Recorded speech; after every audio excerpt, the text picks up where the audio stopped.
Good evening. Welcome to the Licensing Committee, Thursday, the 9th of December, 2021. My name is Councillor Kelly. I'll be chairing today's meeting. Any declarations of interest?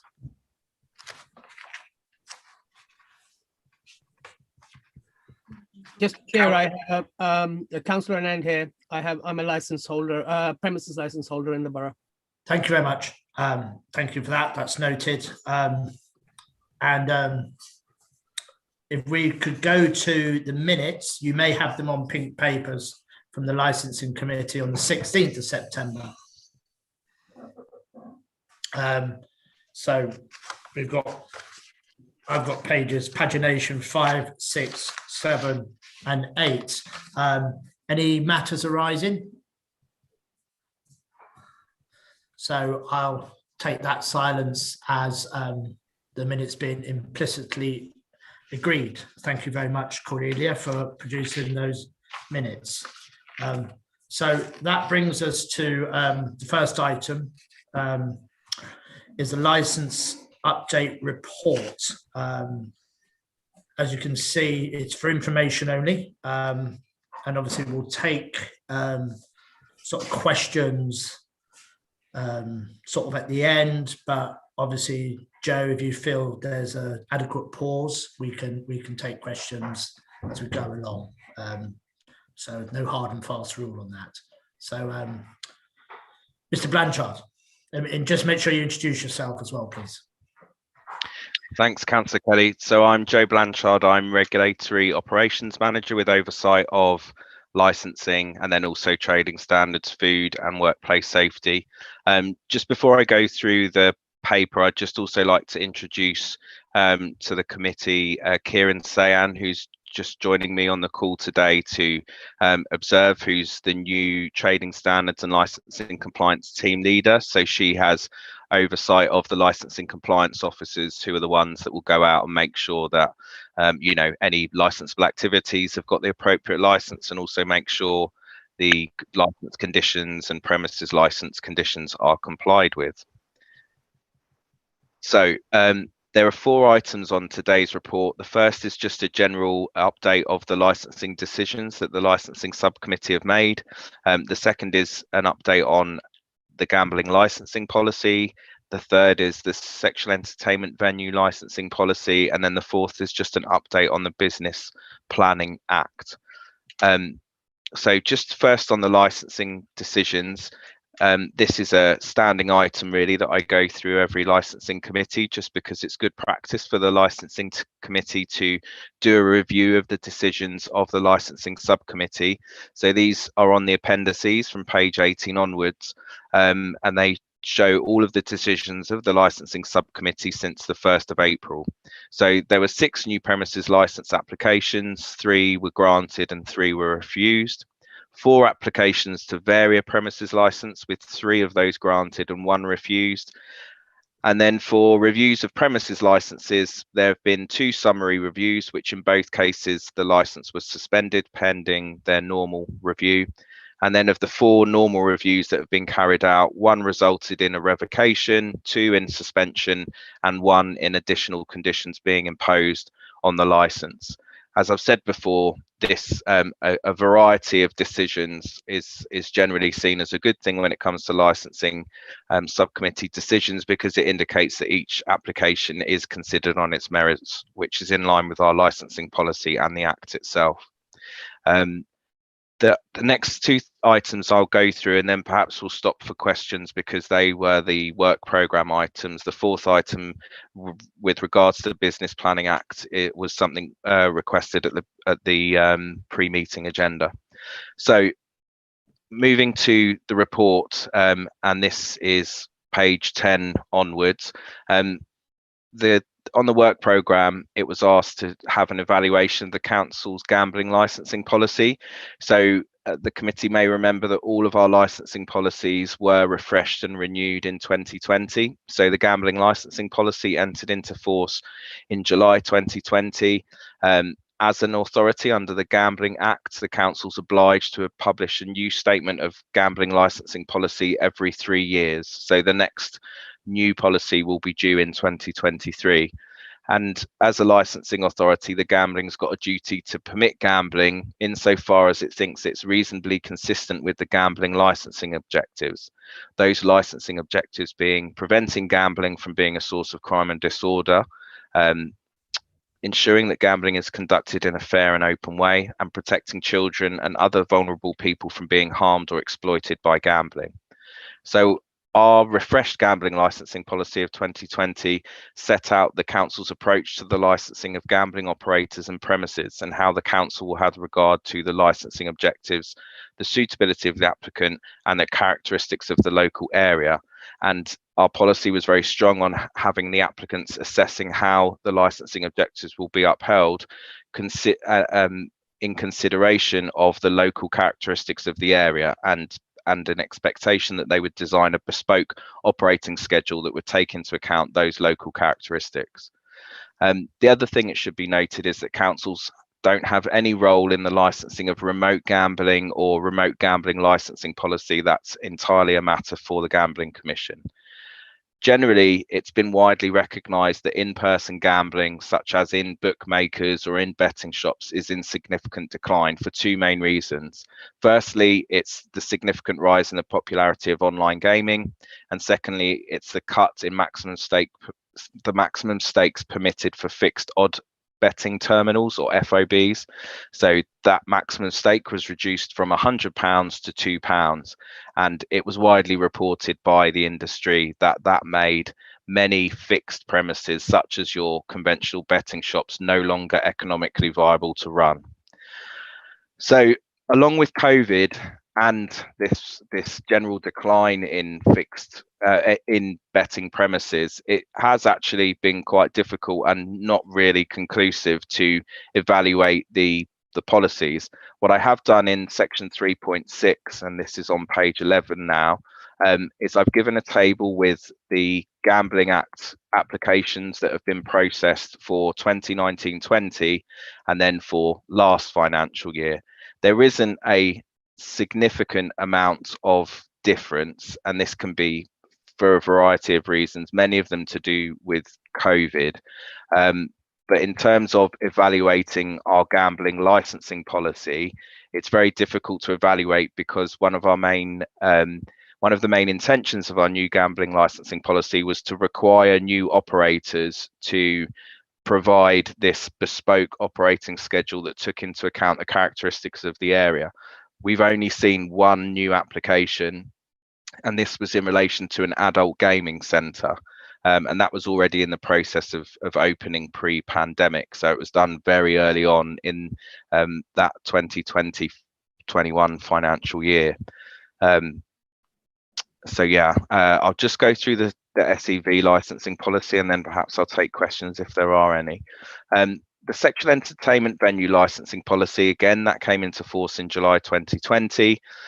Slightly different to the Licensing Act and the Gambling Act, there isn't actually an obligation in the law for the council to adopt a policy in relation to SEV licensing. However, it's prudent to adopt a policy to provide potential applicants and the licensing committee with guidelines on how applications will be determined. So our 2020 policy laid down this framework, and most significantly, it set out how the council had determined that the appropriate number of sexual entertainment venues in the borough was 0. So again, in terms of evaluation, we've not received any applications or indeed any recorded informal inquiries about applications under the SEV licensing regime. So again, evaluation is a bit difficult, other than maybe it actually shows that the appropriate number of sexual entertainment venues in the borough is appropriate to be 0, because we've not had any interest in any premises opening up that would require that license. This might be a good time to just stop for any particular questions about gambling or SEVs. Councillor Kelly?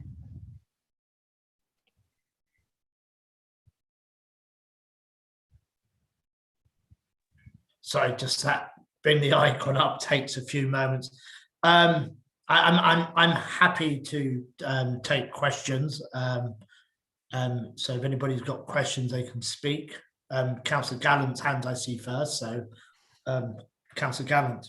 Thank you, Chair. Thank you very much. And thank you, Joe, for preparing this report. Very clear, easy to understand. I've just got one question.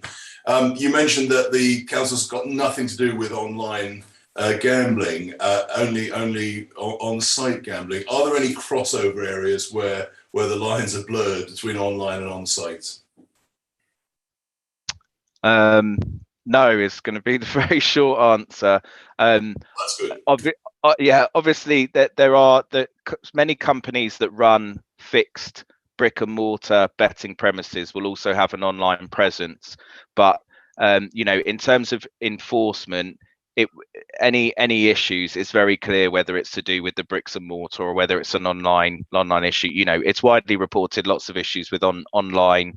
You know, again, the Gambling Commission will rule on most of the issues that we might consider if they would be with a fixed premises. So sorry, yeah, I'm rambling now because the answer is no, but thanks for the question.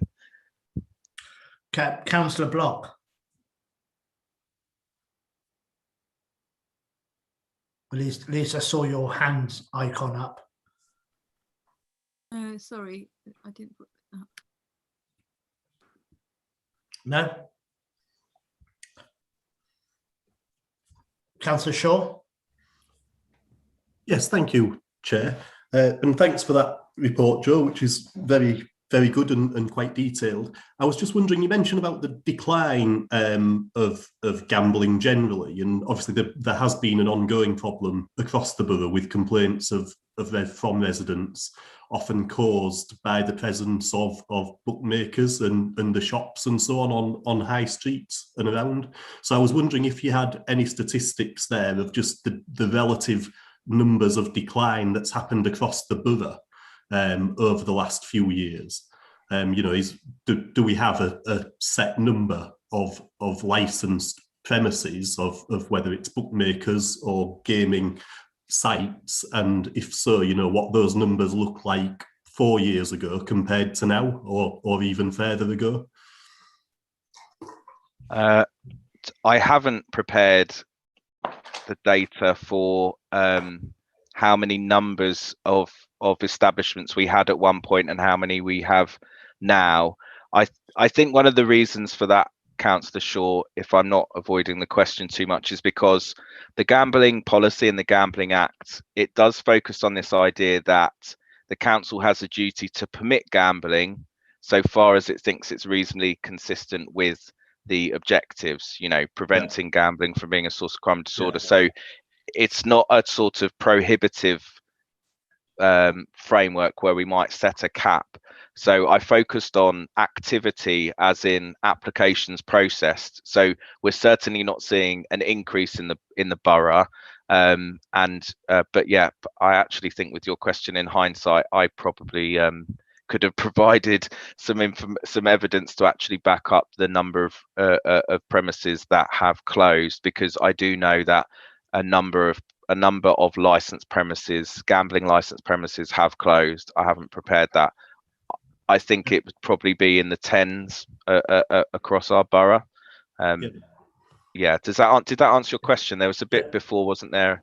Yeah, no, I think it does. Thank you, and I just think it might be helpful for the future meeting. I know that you have a lot of other things to do, of course, you and the team, and that resources are stretched. So, but perhaps in the future, you know, just some sort of comparative analysis like that might just be helpful for this sort of report, and then we can see just what is happening in the general trend. Thank you, Joe. Will do. Thank you, Councillor. Yeah, I mean, I've said, you know, I've seen one, well, when they pulled off the sign, it actually had the old turf accountant written up from the bookies that was there before it became Betfred, and that was Tote, I believe, as then.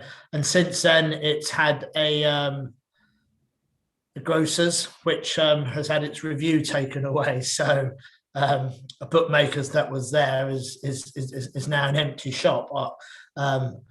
So, but there has been a noticeable decline visibly in the high streets. Yeah. Councillor Ray, right. Sorry. welcome. Apologies. I can't find my put your hand up That's button. right. Go on. You go ahead. Yeah. I was just on the back of what Councillor Shaw was just saying. If we're looking at numbers declining, I would imagine that we would have to treat those numbers with caution, because a lot of the closures may be due to COVID rather than a natural decline in business. I don't believe so, because of the machines, the nature of the machines have tried. I mean, historically, bookmakers, people would go up at the weekends and put their little bets on. That all that's moved online, and then you had the machines, and people were feeding £50 notes into these machines. Now that business doesn't exist. So I maybe COVID has exacerbated it, but several of them were closing before COVID. So maybe a shift in activity from one place to another. Okay, thank you. It's all online, and now you can't. It's very hard. It takes a long time to lose a lot of money on the slot machines. There, it takes hours to lose money, as where before you could go in, put in £50 note, one spin, another £50 note, another spin. So now that business is gone. So it's difficult to understand why anybody that wants to bet regularly would go into a bookmaker's, but it remains to be seen. Okay. Yes, I look forward to seeing the numbers. Thank you. Thank you. Yes, Chair, it's Harbhajan. Just to add, Hi. having read this report, report states that most people now, they are gambling online. So that's why it is decline going to the premises. Yeah, thank you. Yeah, I mean, okay, yeah. So that's gambling in the round. Any other comments? If I may, please, I've just got a little small query here. It's on page 4 of Joe's report, item 310, regarding the pavement licenses that were introduced as a result of COVID. If you can just clarify. Okay, we're on gambling at the moment. Beg your pardon. Yeah, we're on gambling at the moment. So if we could just cover gambling, and obviously, Joe, you can anticipate. Anything in terms of gambling? No. Okay, well, that's very useful, and thank you to the panel for your comments. And it puts it all into context. Joe, if you'd like to continue, bearing in mind, Councillor Jamley may have a question about pavement licenses. That's fine, thank you. So yeah, this is the last item that I'd like in the licensing update report. So this relates to the Business and Planning Act 2020 and its subsequent amendments. So the Business and Planning Act came into force in July 2020 and introduced a number of temporary measures to support economic recovery and growth during the pandemic. So this was quite an early intervention by the government, as you can see from the date July 2020. The two measures with most relevance to licensed premises were the temporary extension of automatic off sales for alcohol licensed premises and pavement licensing. So initially, these were going to be very temporary measures that were going to expire on the 30th of September 2021, but they've subsequently been extended to the 30th of September 2022. So pavement licenses were introduced to enable businesses to get a license to put removable furniture such as tables and chairs on pavements outside of cafes, bars and restaurants quickly, with a license fee capped at £100. So this pavement licensing regime practically replaced the street trading license regime. The street trading license regime is more expensive than pavement licensing, and also street trading involves a consultation process with relevant authorities such as the Highways Department. So in Ealing, pavement licensing scheme is overseen by the council's street trading team, as it concerns itself primarily with whether it's appropriate for there to be a pavement license and for there to be furniture on the highways or on public footpaths. So in addition, many premises that might obtain pavement licenses will actually not carry out licensable activities. So it may be cafes that don't offer any licensable activities. They don't sell alcohol, do entertainment, or have late night refreshment. So that's some of the reasoning why the pavement licensing scheme sits with the street trading team. The other measure which came in July 2020 was this temporary automatic modification of premises licenses, which were already licensed for on sales of alcohol, to automatically authorize them for off sales of alcohol. And this was intended to support hospitality businesses so they could offer takeaway or delivery options, which would help them in overcoming the different pandemic measures that were in place. As you'll remember, there were quite a few restrictions that either discouraged or prohibited the consumption of food indoors. So since the modification was automatic, I don't really have any data to establish how many people used that, because there was no requirement to notify the council that they're going to take advantage of it. It was an automatic thing. But anecdotal evidence from feedback from officers and licensed premises that we speak to is that it was helpful for them to be able to diversify their business model without having to apply for a variation or a minor variation or temporary event notice. However, there's also some evidence that a lot of businesses identified it wasn't actually economically viable to remain open even with this automatic allowance to support takeaway and delivery options. So just the last thing, the alcohol licensing coronavirus regulatory easements amendment regulations enacted in September. These are the regulations that have extended pavement licensing and this automatic off sales authorization to the 30th September 2022. It's also worth just flagging with the committee that those regulations have also extended the limits on the numbers there are for temporary event notices. So basically for the next 2 calendar years, so up to 31st of December 2023, these regulations have increased the maximum number of tens that a premises can apply for and the maximum number of days for which they can be held.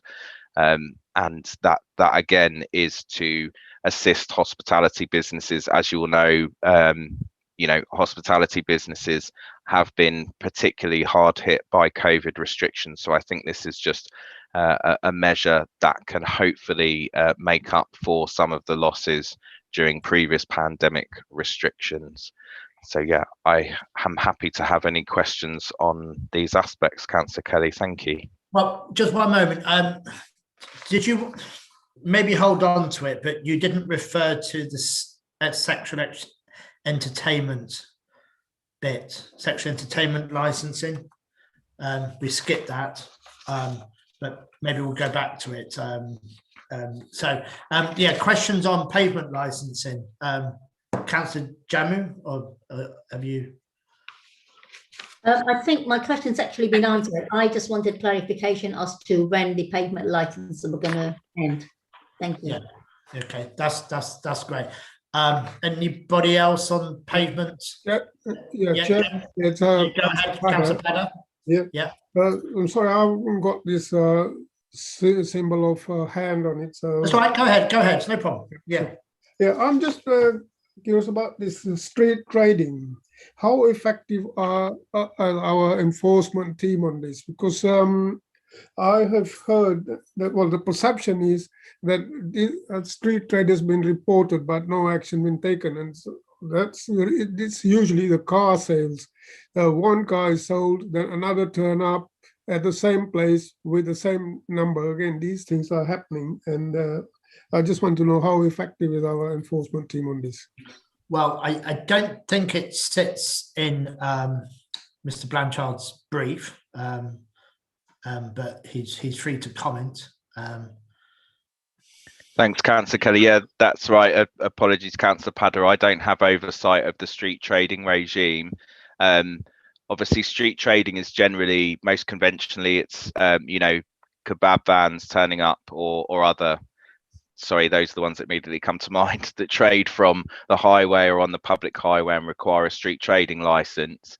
And obviously they're often not licensable activities, you know, they're not late night refreshment or alcohol and so on. In terms of car sales from the street, do you mean nuisance car sales? Is that what your query was on? Yes, yeah. So would you suggest to take it up with street services, Lisa Yeah. Buckmaster and her team? Yeah, thanks, Councillor Kelly. Yeah, I mean, Lisa Buckmaster has oversight of that. It's just there's sometimes a bit of a distinction between whether, like nuisance car sales, there's specific legislation around that. But you're actually correct, Councillor Kelly. It is all dealt with the same team anyway. It's just my operational mind in overdrive trying to define it for you. Yeah. No, it's thank you, Councillor Pad. I've got a hand up from Councillor Conlon. Yeah. A yellow hand, Councillor Conlon. I don't think I did. I didn't mean to. Do you have a question? No. I think it's me, Chair. Councillor Anand, it is you. Yeah, I beg your pardon. Sorry. Councillor Anand, yes. Thank you. Joe, thanks for the report. It's really great. I wanted to just ask, were there any, on the payment license, were there any refusals? And when the application was granted, was it subjective, or was there a tick box that we would have consistent permissions given, or would it be subjective to the officer? Did we have any refusals? Thank you. Thank you. Again, I'm going to have to duck out of answering that because it wasn't a licensing regime that was done under my oversight. So street trading in its entirety is done by street services, because they have the information and are able to make the assessments. You know, is there sufficient gap between the edge of the pavement license area and the nearest bit of street furniture to allow, say, disabled people to walk through and those kind of things. So I don't know whether there are any refusals. All I can say is the government did insist on you know, things like a tacit consent applied to this application, such that if a premises or business made an application, if they didn't receive a response in 10 days, I think the pavement license was automatically granted. So it was certainly something that the legislation was written in such a way to make it as streamlined as possible. As I say, the normal conventional street trading regime has a consultation period involved with it. So that's probably all the information I can give. Thank you. That's fine. Thank you.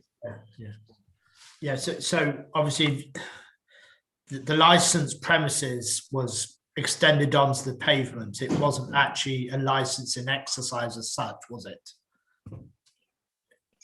The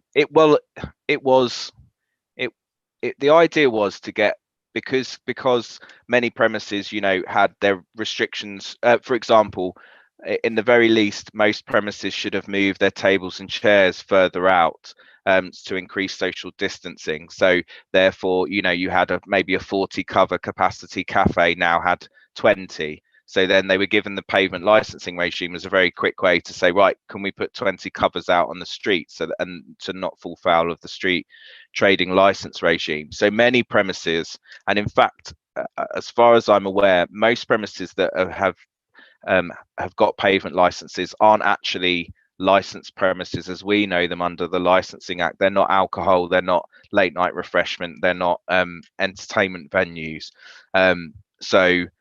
But obviously part of there are questions. There is part of it that I know, because obviously Lisa and I liaise together around licensed premises. So the licensed premises had to provide, you know, their license, their premises license with their application for a pavement license, because as you'll know, there are some premises licenses that have got conditions on there that maybe restrict outdoor use and things like that. So to get over that, the premises had to provide their premises license with their pavement license application, so street services could confirm there wasn't any breach of the Licensing Act 2003. And I can also just confirm that we've not actually had any complaints or enforcement to do around the Licensing Act 2003 where a pavement license has been involved. Thank you. Any more questions on pavements? Today, Chair, it's a Hobbiton. You go ahead. Joe, thank you very much. I think we have raised these questions previously also. The licensing, I don't know about the clothing outlets. I don't know whether they need a license to use the payments or not. I'm not sure. If they do, then they encroach towards to the public path, and sometimes it can be very difficult for the buggies or the disabled people's chairs to move around. Is it under your remit? No, again, sorry, I seem like I'm dodging the buck all the time this evening. No, that is a street trading matter. For clothing shops and other retail, it would be street trading, again, under Lisa Buckmaster, and I know they have officers that go out and enforce these things and require people to get street trading licenses, because of course there is an annual fee that premises have to pay for. But yeah, any queries, the email address is very easy, streettrading@ealing.gov.uk. Obviously, Councillor Deer, if you have a particular thing, I'm happy to pass it on to Lisa if you have any particular concerns. Thank you very much, Joe. Thanks. It clarifies. Yeah, thank you. Thank you very much. So I don't believe I've got any more signals for people on pavements. So Joe, would you just just outline the gambling, sorry, the sexual entertainment venue where we're at? Yeah, apologies. I thought I had gone through this. It was just I did mention the SEV policy, which we're not obliged to put in place because the law doesn't require it, but it is prudent to do so that we, if there are decisions made, they're made against the policy that the council has adopted, and it makes them less appealable and more robust in a legal sense. The policy goes through the framework in general and the things that businesses must comply with and how to make an application. But the most significant determination really is that council has determined, once they've looked at the characteristics of the borough, that there isn't an appropriate place for an SCV, that the appropriate number of sexual entertainment venues in the borough is 0. And I've searched obviously our database and spoken to the licensing teams, and we haven't received any applications since the policy was granted, and we haven't received any formal or informal inquiries as to how to make an application or people intending to, which perhaps may show that it is indeed an appropriate number of SEVs in the borough is 0, because there aren't any people that run SEVs that are interested in coming to the borough. Again, slightly like gambling, sexual entertainment venues, physical bricks and mortar venues with people, that can get involved with those entertainments face to face, for want of a better word, they're probably they're not increasing in frequency certainly in our neighbouring boroughs. So yeah, that's probably the best evaluation I've got of that policy, Councillor Kelly. That's fine. That's fine. Just obviously there's people on the committee that perhaps won't remember the heady days of LA Confidential, and we're at 0 now, and that's our policy. That's not to say that somebody can't apply to open up one, and we'll have to take that application into consideration. But yeah, that I think recaps nicely. Any questions on that? No. So that brings us to next business. I guess it's just sort of general report on decisions. I believe page 16, 21st of April. I mean, I don't intend to go through them line by line. We've taken out who sat on panels because it often created a discussion that wasn't really worthy of the committee. But yeah, from Atmosphere all the way down to the Moon and Maybe on the 3rd of November. If there's any comments from any members on any of those applications, obviously I sat on a number of them.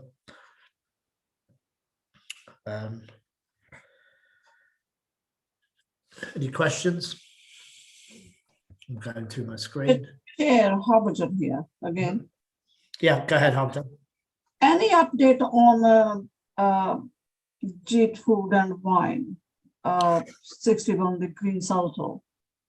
Well, obviously, Jeet Food and Wine. Don't think there was injuries sustained there, and so I don't know if it's subjudance, but the police did bring it to us. So perhaps Sergeant Edwards could care to comment if you can. You put me on the spot now. Yeah. It was. I remembered.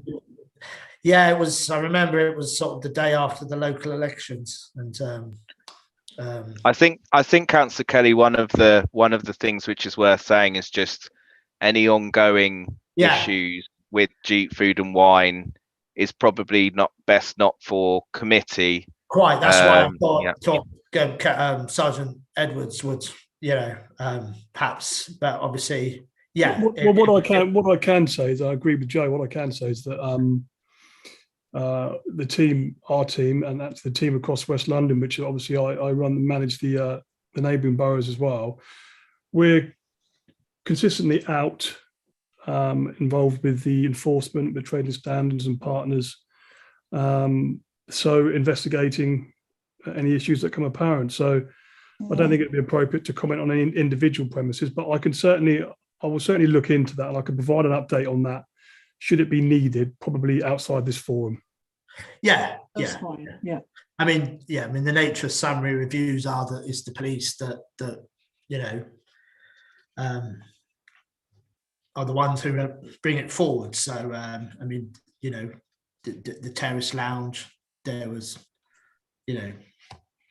another one. But there's been a number, isn't there? A number of, not just Ealing in isolation. There's been a number. There's been some recently in our neighbouring sectors as well. But again, that isn't really for this meeting. I don't think to discuss that. Yeah.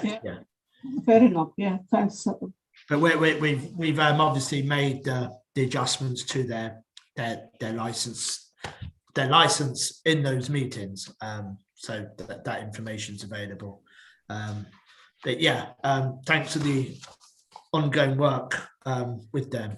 I mean, I'll just sort of comment on the Moon and Maybe, where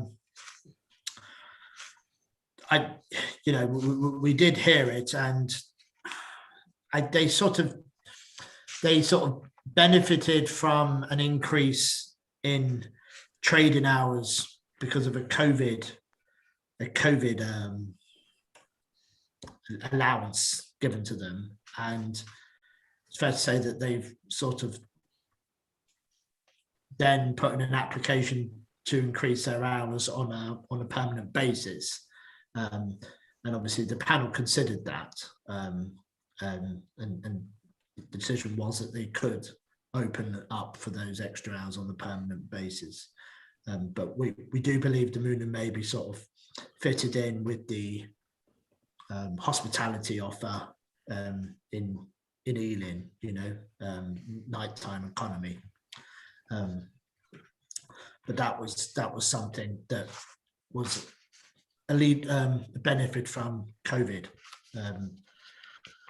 allowances, easements. I think that's probably the right word I'm looking for. Councillor, sorry, Joe, I mean, you might be able to express that better than I did. what do you well, one of the things I'd say to Councillor Deer is, and we have mentioned it before, is just there is an interest from the committee, understandably, that once a decision's made, particularly a revocation or a suspension, what happens, because often the committee don't hear about it. So I've mentioned, you know, if a license is revoked and then not appealed, we'll be there very soon after that decision takes effect to make sure that it's been enforced. I think at the time you warned me not to play my cards too much, but as I said, I'd be quite happy if licensees could hear could hear me say that we'll be coming back, because maybe they'll think twice about ignoring decisions. But it's the same with suspensions. So in the case of Jeep Food and Wine, the decision of the committee was to suspend, and so we were there during the suspension to monitor and make sure that they aren't breaching the decision of the committee. So that's part of what licensing compliance do. It's part of what Graham's officers do as well, is when decisions are made, obviously, you know, those premises are on our radar for monitoring and observations. So yeah, I think that's probably worth saying, Councillor Kelly. Thank you. And the Moon and Maybe, the variation to the premises license, I mean, what we done was make their COVID easements permanent. Yeah. So the Moon and Maybe applied for a minor variation pretty early on in the pandemic. So a minor variation is a variation of a premises license that can be delegated to an office decision. So that's delegated to Mark Wiltshire, Director of Community Development. But there are very strict cases within which a minor variation can be considered. The Home Office issued guidance to local authorities that they should basically extend as much flexibility as they can during the pandemic for minor variations. So at officer level, we considered the different cases that were put forward by residents and so on, and the decision was taken to grant that minor variation, but it was a time limited grant. So that's probably another reason why we were satisfied to use that delegated officer decision, because it was time limited. So if, you know, you have to be confident that the variation isn't going to breach, isn't going to undermine the licensing objectives, and you know, if a decision is time limited, then you may be more inclined to do that, because if indeed it turns out, no matter how unlikely you thought that the objectives were actually undermined, then you can just not repeat that, or you know, engage the time limit. So then obviously for some premises, having a time limited like authorized licensable activities, or indeed some people use a temporary event notice system to do that, a business can then demonstrate that having these additional licensed hours or additional activities, that they can run that responsibly, and you know, it's an increase to their offer. It's aligned with principles in our licensing policy about improving the hospitality offer in Ealing and the nighttime economy that isn't necessarily, you know, vertical alcohol drinking based. It's more of a wider, diverse offer. They can build up a evidence base that maybe is more likely to satisfy the committee that they are a responsible premises license holder, and they can run these activities without impinging on the licensing objectives. And I think, you know, as me being the kind of officer representative of the licensing authority, I'll try and avoid commenting on the decisions of the committee, but I think that decision aligned with the policies. I only say that, Councillor Kelly, because I remain neutral, obviously, in all of these matters. So you're aligned with policies is the best we could get out of you. Yeah, right. That's. I'll take that. Thank you. Okay. So that's licensing subcommittee decisions. I don't believe I've got any hands up. Oh, I do. As I scroll along, Councillor Gallant. Thanks, Chair. There's a very brief one. On the 20th of October, the Walpole Park transfer and DPS change. There's a slightly unusual situation. It's just a comment from me. I'm relatively new on the committee. This isn't about a premises. This is about the council actually potentially transferring the the designated premises supervisor to another individual. The observation simply was that for the outcome of it, it was a rather rushed application. That's all. And I think it's just something to note. But I think the decision, I was part of the team. We took that decision as we did. But the applicant came in very late, I think, with it. Yeah, I think that's fair comment. And I've expressed that to the Parks team. Yeah. And for future references. Obviously the police objected as well. So yeah, needs to be a bit sooner. Yeah. For such a major operation. Yeah. He should have been asking further in advance. Yeah. I think Councillor Kelly, if I could, I'd be very grateful if you could. Well, I would just echo Councillor Gallant's comments, because it just put a lot of pressure on an already very busy schedule, and we did what we did, and the result was achieved, and the councillors made the decision. But it was difficult, and it could have been, I think, possibly better if we had more time just in the process. It was tough. Yeah, I mean, it just occurred to me something called Oktoberfest by definition is going to be held in October. So what I don't really know why that application wasn't being thrashed through several months beforehand. But hopefully there'll be lessons learnt by the applicants. I think it was unusual. So on a positive note, we haven't really experienced much of that before, have we? So I don't want to get too down about it, because we dealt with it in the way collectively that, and the decision was made. So That's fine. Yeah, well, it certainly prima facie felt unusual. Okay, so that's Walpole Park. So no more questions on decisions. There's a brief table on the following page, and that brings us to item number 7, which is the committee work programme. I mean, just sort of to advise people. I was out on enforcement visits with Joe, Bob Deere, and Brian Gahiri, which may very well lead to some reviews in the future. And obviously, I wouldn't sit on the panel of any of those reviews. Now, so watch this space. You may be asked to do some hearings in the near future. Having said that, I'd be very happy if anybody wants to attend enforcement visits. Do get in contact with me and Joe, and I'm sure we can arrange something. But if you want to get in contact with Joe and myself, I found it to be quite some fun, and I was in the jump seat, wasn't I, Joe? Yeah, absolutely. You helped us carry the safe out of the premises. So I was the only one who could open and close the door from the inside. But yeah, so obviously I just want to extend that opportunity to everyone else to get in contact with Joe, and I'm sure he'll try and accommodate you. I did request in the past. Yes, probably I'll put forward my name for next time. Well, just get in contact with Joe, and he'll work it out. That's fine. Yeah. That's fine. Just but I'm not saying you'll be able to carry a safe, but you will be asked to try and seek to find illicit goods. That's the nature of the enforcement.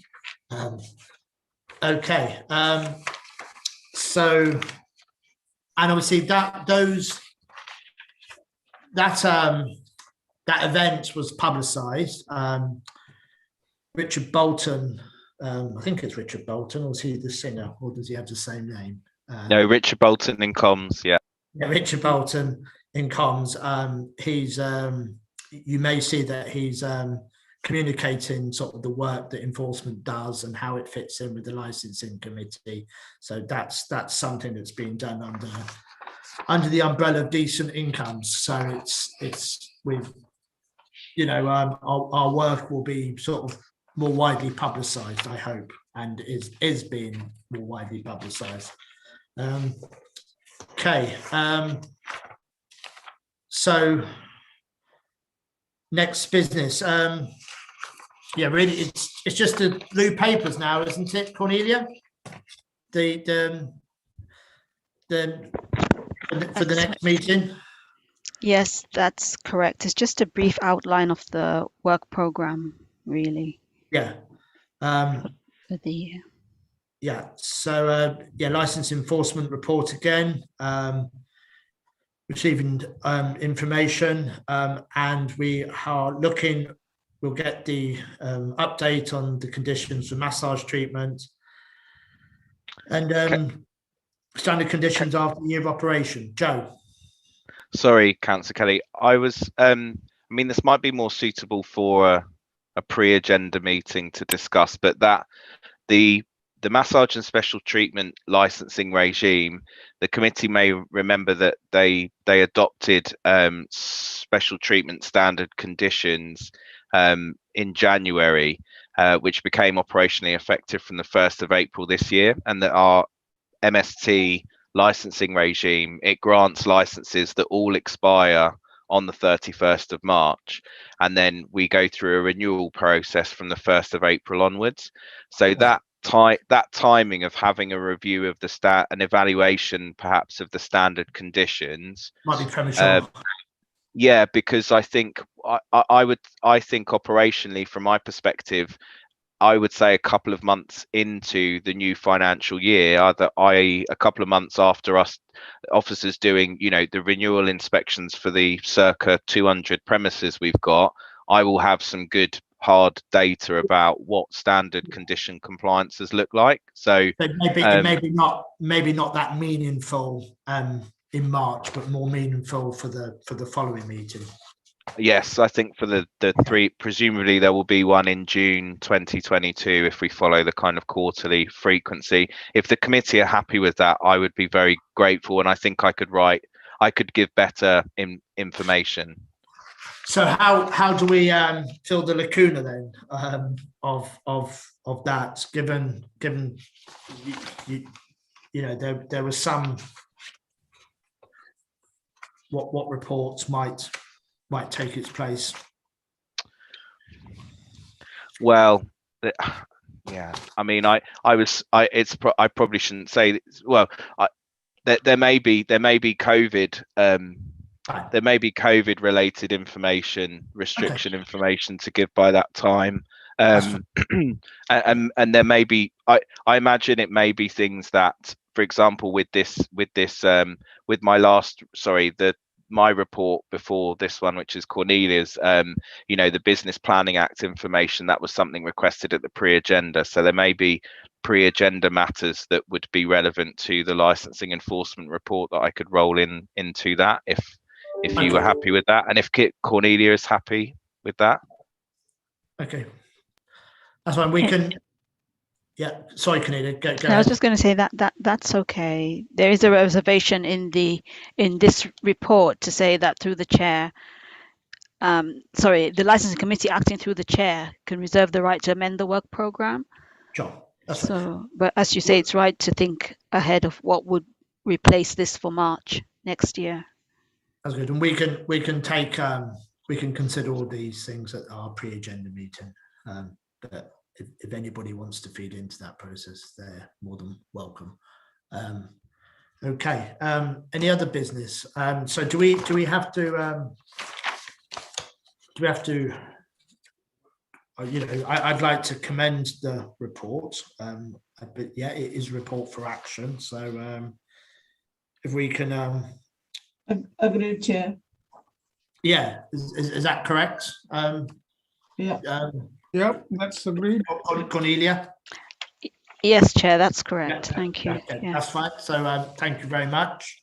So the next meeting will be the 31st of March, which falls on my wife's birthday. So